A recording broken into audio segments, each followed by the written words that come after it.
On April 16th, 2013, there was a coordinated attack by gunmen on the Metcalf substation in San Jose, California. These gunmen began firing at the transformers that were in the substation, and they began heating up. Had a systems operator at Pacific Gas and Electric not noticed the rising temperature, those transformers would have blown up and there would have been a major blackout. If the attack had been coordinated across a few substations, the systems operators at PG&E wouldn't have been able to reroute the traffic, and as a result, there would have been a major blackout. And this blackout could have lasted for weeks. A cyber attack is not the crucial threat to the nation's power grid. It's an old-fashioned physical attack on the grid. The vulnerability of the nationwide grid is the result of not taking into consideration the possibility, even the possibility, of a terrorist attack.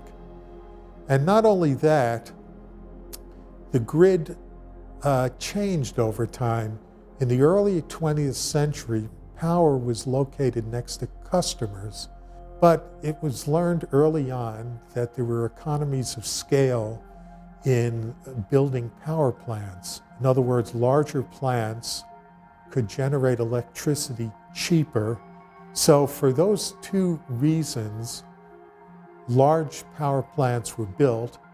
There were fewer of them, often hundreds of miles apart, and power generation needed to be transmitted over many, many miles to substations where they were connected with distribution plant to the customer. The grid wasn't designed to prevent terrorist attacks. Terrorists are going to learn and use innovative practices for their next attack. And instead of sending out a team of riflemen, they're likely to use drones and IEDs to just drop explosives on the substation.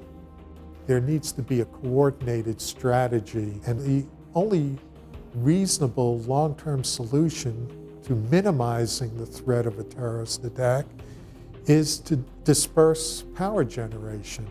Go back to what was in place in the early 20th century, but through the use of renewables,